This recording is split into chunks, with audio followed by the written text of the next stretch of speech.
सहकार radio पर आप सुन रहे हैं कहानियों का कारवां।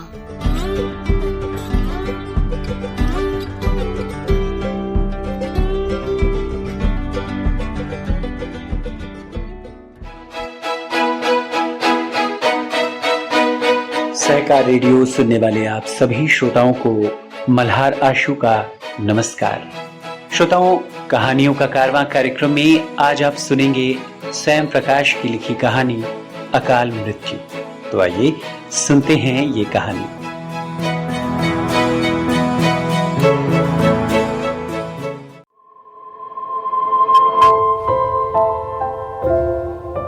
बात तब की है जब मैं 9वीं कक्षा में पढ़ता था। हमारी कक्षा में अमृतलाल नाम का एक लड़का था। प्यार से सब उसे इम्मी कहते थे। इम्मी फुटबॉल का बहुत अच्छा खिलाड़ी था। वो न सिर्फ स्कूल की फुटबॉल टीम में था बल्कि संभाग की टीम में भी खेल चुका था।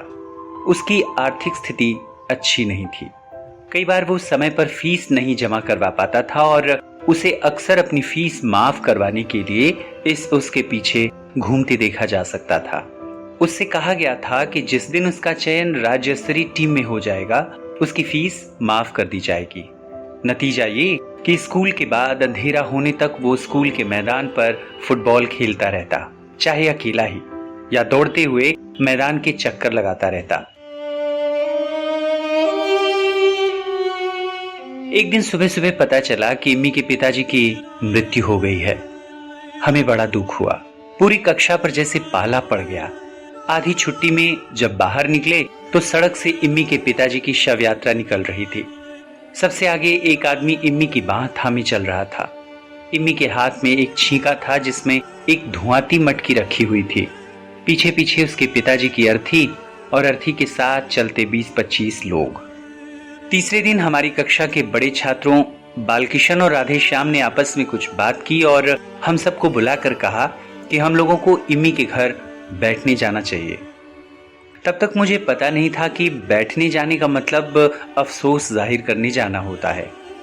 बालकिशन और राधेश्याम के सुझाव से हम सब सहमत थे, लेकिन जब अमीर वकील कुटुंबले के बेटे अशोक ने कहा कि सब सफेद कपड़े पहनकर जाएंगे तो मामला जरा उलझ गया।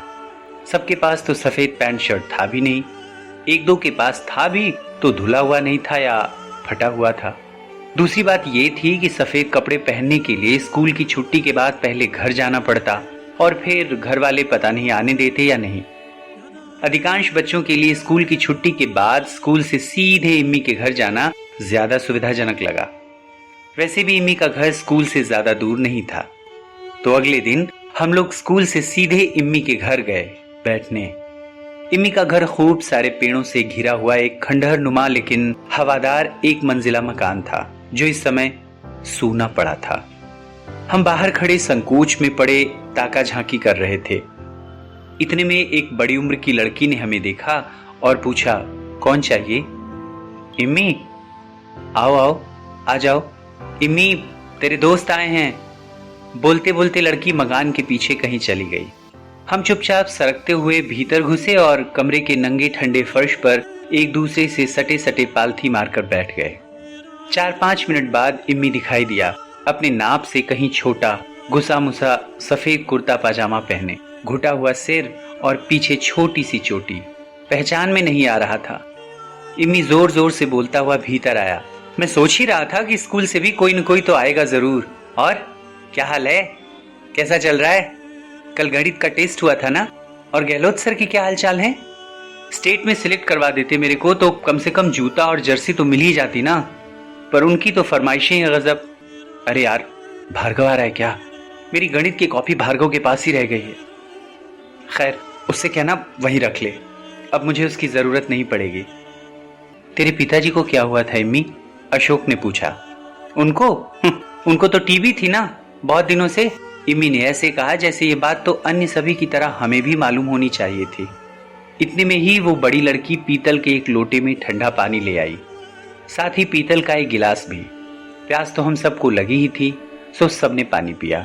फिर कुछ शोर जैसा सुनाई दिया तो इम्मी उठकर पीछे गया। तुरंत लौट कर आया तो हाथ में 8-10 अमरूद थे। बोला, अमरूद खाएंगे? अपने बगीचे के हैं, लो लो खाओ। कुछ अमरूद तोतों के कुतरे हुए हैं, मालूम है ना? तोतों के कुतरे हुए अमरूद बहुत मीठे होते हैं, लो ना। वो एक एक अमरूद फेंकता गया, हम कैच करते गए। समझ में नहीं आ रहा था खाएं या ना खाएं, पर इम्मी खुद खा रहा था। हमें सकुचाते देख उसने बेतकल्लुफी से कहा, अरे खाओ खाओ, ऐसा कुछ नहीं है, हमारे यहाँ सब चलता है। संकोच के मारे हम धीरे धीरे खाने लगे। अमरूद मीठे थे और भूख भी तो लगी थी। इम्मी बोला, तोते हैं ना, इतने आते हैं कि क्या बताऊं, और खाएं तो खाएं, चलो कोई बात नहीं, पर साले कच्चे कच्चे भी जरा सा कुतर कर नीचे गिरा देते हैं। हमने पेड़ पर जाली भी बिछाई तो पट्टे जाली को ही काट गए। और खाओगे? अरे यार तुम लोग पीछे ही क्यों नहीं आ जाते? आ जाओ आ जाओ, जक्कू को चढ़ा देंगे, वो तोड़ तोड़ कर देता जाएगा, बाकी कोई मत चढ़ना। अमरूद की डाली बहुत कच्ची होती है। बोलते बोलते वो चल पड़ा और पीछे पीछे हम। घर के पिछवाड़े अमरूद के 2 बड़े बड़े पेड़ थे, फलों से लदे हुए। कुछ छोटे बच्चे अमरूद तोड़कर खा रहे थे और वे हमें देखकर भाग गए।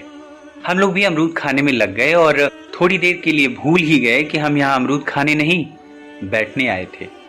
खैर, कोई घंटे भर बाद बाहर निकलने लगे तो मज्जू ने इम्मी से पूछा, इम्मी तू स्कूल कब आएगा?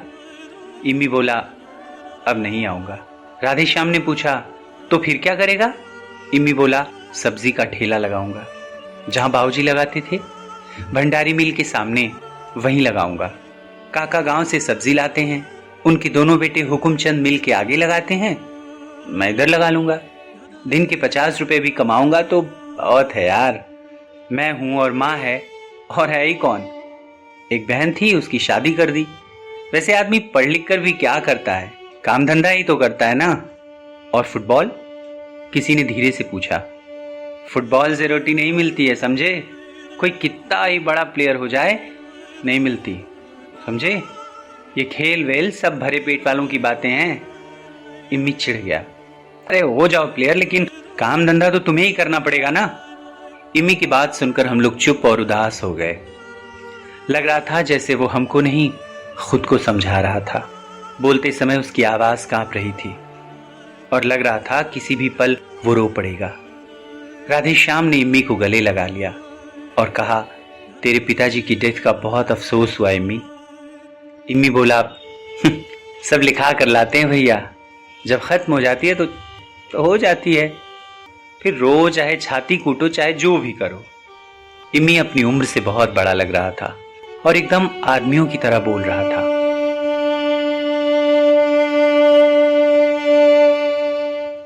हम लोग चुपचाप और मुंह लटकाए बाहर निकल गए और घर चले आए। 4-5 साल बाद एक शाम कुछ बच्चे स्कूल के मैदान पर फुटबॉल खेल रहे थे। तभी बारिश आ गई, अंधेरा सा हो गया, लेकिन खेल बंद नहीं हुआ। कुछ बच्चे बारिश में तरबतर भीगते हुए भी खेल रहे थे।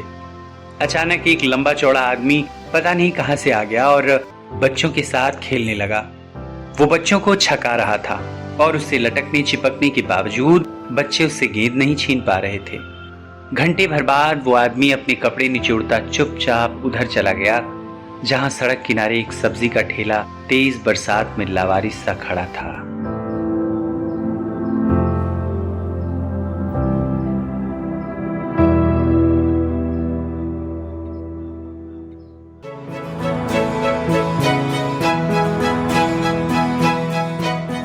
तो श्रोताओं, अभी आप सुन रहे थे स्वयं प्रकाश की लिखी कहानी अकाल मृत्यु।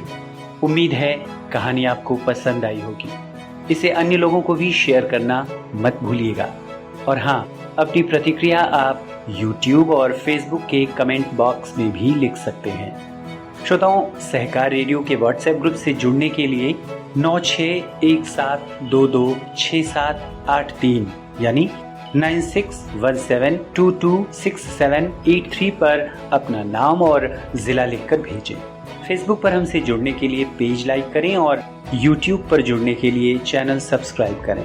सभी लिंक डिस्क्रिप्शन में दी गई हैं। तो अगले हफ्ते ऐसी ही किसी और कहानी के साथ फिर मिलेंगे। तब तक के लिए दीजिए इजाजत मुझे यानी मल्हार आशु को। नमस्कार।